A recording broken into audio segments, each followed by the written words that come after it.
better daily, where we work hard in our minds, bodies, and our spirits to become 1% better every single day. Download the app and join our Betterment family at betterdaily.life to catch the video version of these podcasts. Here's your host and my dad, Alex Van Houten.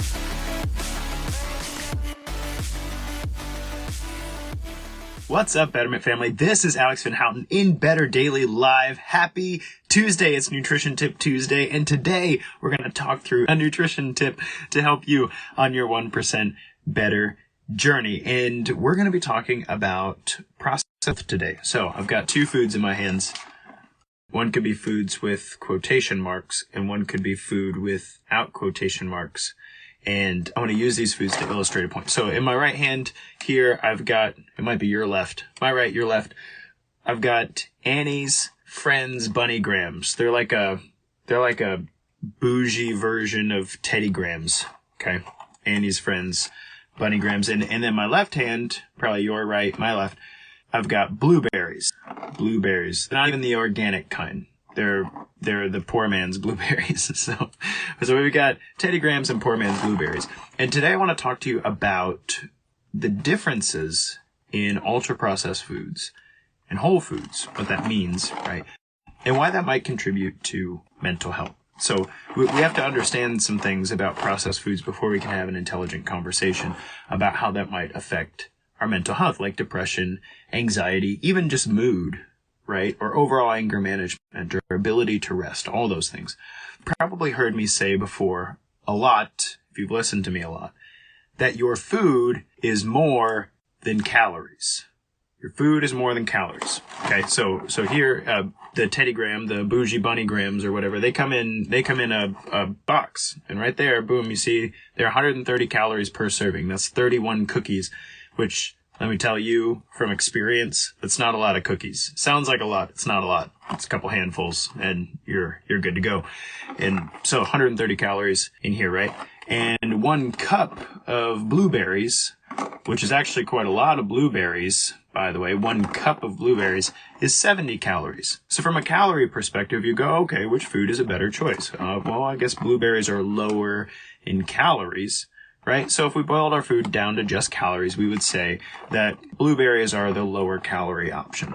But here's the thing. Here's the thing about nutrition. When we talk just about calories, then what we could say is, well, I still want my cookies. So I'm just going to eat half of those. I'm going to eat 15 or so bougie rabbit cookies. And that's the same as a cup of blueberries, right? Wrong, very wrong. And that's what I want to talk to you guys about today, because calories are a measure of energy wrapped up in the food itself. Calories are a measure of energy, but there's a bunch of other reasons. So we've talked before about macronutrients, fats, carbohydrates, proteins. Those are big, giant molecules that our body uses for different reasons, right? Proteins can be building blocks or energy. And carbohydrates are called micronutrients. And we don't talk about fortified foods, but things like vitamin B, vitamin C, vitamin K, niacin, riboflavin, and calcium and iron and potassium, right? So one of the things that you need to know about processed foods comes out of the idea that our food is more than calories, right? So my question to you is, which one of these foods do you think are micronutrients? Which one of these foods do you fiber? Which one of these foods do you think has more vitamin B, vitamin C, vitamin K?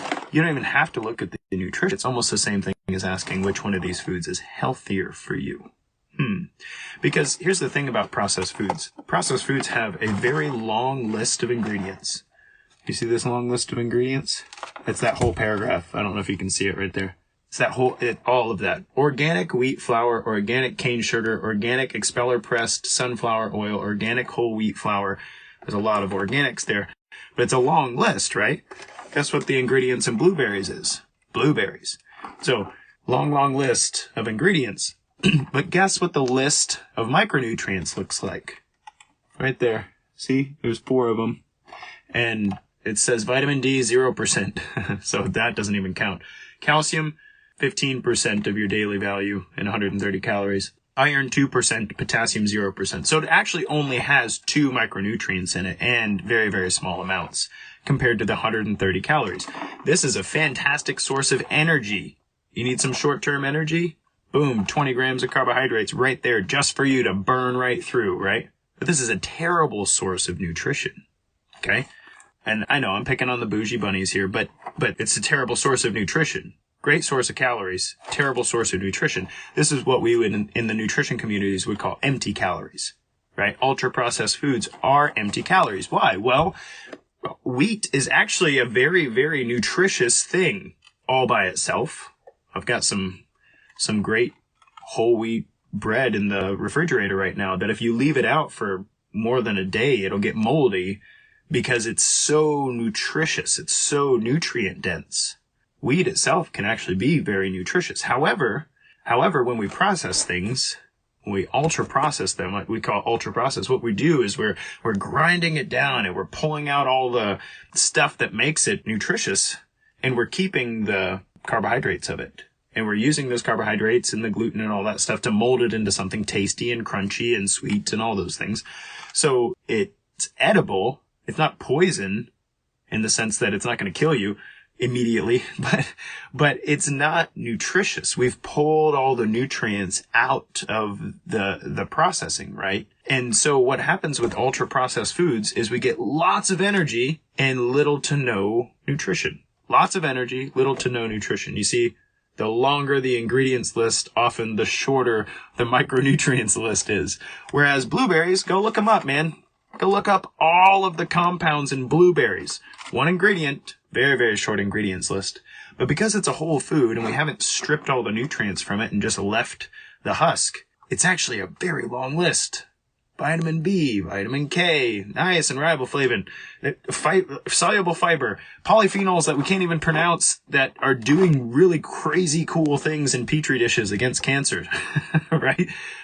Blueberries are wildly powerful as a food. Very, very low from a calorie perspective compared to processed foods. Very low calorie density, but extremely high nutrient value. And that's the thing. That's the study I was reading, and actually a series of studies recently that was trying to look at the effects of whole food diets on long-term outcomes with regard to depression and anxiety. And in this really interesting study, 89,000 participants in Japan over a period of 8 years. What they did is basically they looked at what their dietary intakes were at a particular point in time, and they followed up 8 years later just to see how people are doing based on what they were eating 8 years ago. Okay, that's a very, very weird thing to do, by the way. Nothing changed in the study. This is just a longitudinal study. It's very hard to study nutrition in a double-blind, placebo-controlled trial. Here, you eat Teddy Grahams, and you eat blueberries, and let's see how your mental health is in a few years, and then we'll go from there. We don't do that in the nutrition world very much. One, it's expensive. Two, people don't adhere to it. And three, it would be very unethical if all of a sudden the Teddy Graham people started developing diabetes because of our, scientific intervention, right? So we don't do those studies. The next best thing we can do is find out what happens to people in the long term with regard to nutrition. And what this study found, 89,000 participants, what this study found is that individuals who reported eating little to no ultra-processed foods, that is to say, their diet was made up of things like blueberries, spinach, whole wheat bread, eggs, milk, all those things that aren't very processed. One or two ingredients, very long list of nutrients, as opposed to the processed food group who were eating regularly things like, freezer lasagna and microwave pizza and bagel bites and bougie Teddy Grahams, right? All those things. They had diets high in ultra-processed foods on either extreme. The whole foods people had a ridiculously low to non-existent suicide rate. Whereas 8 years later, the group who was eating ultra-processed foods reported higher rates of depression and had significantly increased suicidal tendencies. And that's crazy talk there. Like, I think that is actually the definition of crazy. But that's not a good joke. I'm sorry, guys. The point is, when we have looked over and over and over again, because this is just one study. There's multiple studies that suggest this. When we've looked over and over and over again at the effects of what we're putting into our body versus our mental health, how we feel, how we think, even what we say, our energy levels, over and over and over again, we find that the more whole the food, the less calories we're focused on and the more nutrients we're focused on, the better off our body is. Because your food really is more than calories. We have this in my house, these little, bougie Teddy Graham things that I'm picking on here. We have this in our house because our kids are running around constantly. And every once in a while, they need basically just energy as a snack. Fine. But this isn't the only snack, right? They're eating fruit. They're eating vegetables. My 3-year-old eats a cucumber raw. Just, he asks for it. Can I have a cucumber, please? You haven't lived until your 3-year-old's running around the house eating a cucumber. And I'm not setting myself up on a pedestal here. What I am saying is that when you go to your pantry, when you go to your fridge, when you go to your meal times, how often are those meals ultra processed? If it's very often, you need to check yourself. If you're eating out a lot, fast food, that sort of thing, that's all ultra processed. Even the meat's ultra processed. Okay. How do you sell a patty with all the trappings for $4 and make a profit? It's not mostly great beef, it's not super high quality. That's how you can make a profit on it. So it's a razor thin margin for these fast food companies. But all that to say, I really want you to evaluate this. When you're putting something in your face, when you're about to consume something, ask yourself, does this have a long ingredients list and a short nutrient list?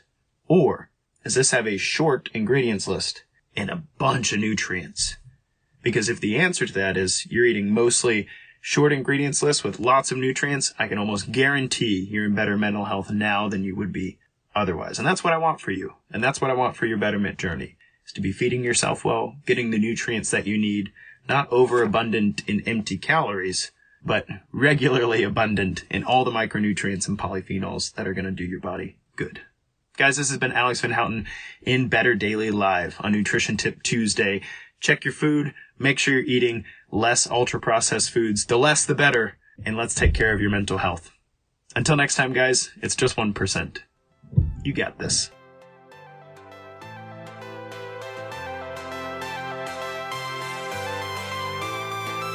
Thank you for joining us for 1% Better today. Don't forget to subscribe for the podcast. Leave us a raving review to tell others how Better Daily has helped you in your journey. If you want more Better Daily, download our app and join our Betterment family at betterdaily.live. Use code POD to get 25% off your subscription. That's POD, all caps, to save 25% on your subscription. We all have a cross to carry. It's lighter when we do it together. Go to betterdaily.live today.